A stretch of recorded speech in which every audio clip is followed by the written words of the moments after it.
This is the Okay, rain batch that's actually headed our way, and it's moving through Atlanta, where the CNN headquarters is located. But as we focus in on the nation's capital, you can see Virginia, Maryland, and the District of Columbia. That is where the center of the world will be here over the next 12 hours or so. And when we talk climatologically speaking, temperatures on average over the 45 times that this has happened, we've had an average of about 43 degrees, 33% chance of rain, 10% chance of snow. But look at the polar opposites that President Ronald Reagan had to deal with back in '81, his first swearing-in ceremony. And back in '85, his second. He actually had the warmest and the coldest inaugurations on record.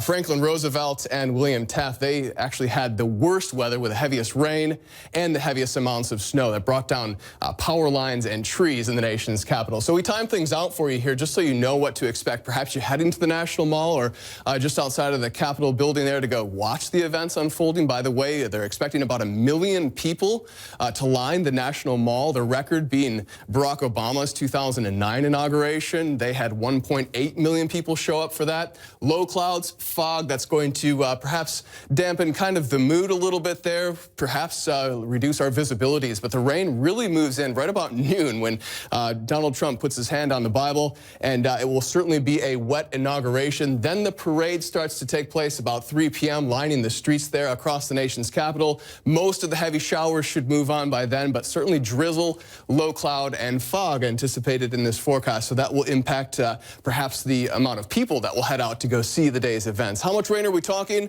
Well, we get into the specifics. Here's the Potomac, here's the Chesapeake, and you can see the nation's capital right there. And the rainfall accumulation, what we're expecting, anywhere between a quarter to upwards of a half an inch of rain. That would be the most amount of rain we would get out of this system.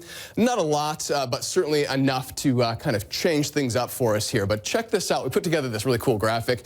This is what we're expecting near the Capitol building: low cloud, fog, and mist. And as we take it through the course of the day, we do anticipate temperatures in the middle and upper 40s, dawn, and 70% chance of rain right about noon. And then as the day goes on, showers move on as well, and the forecast starts to clear out.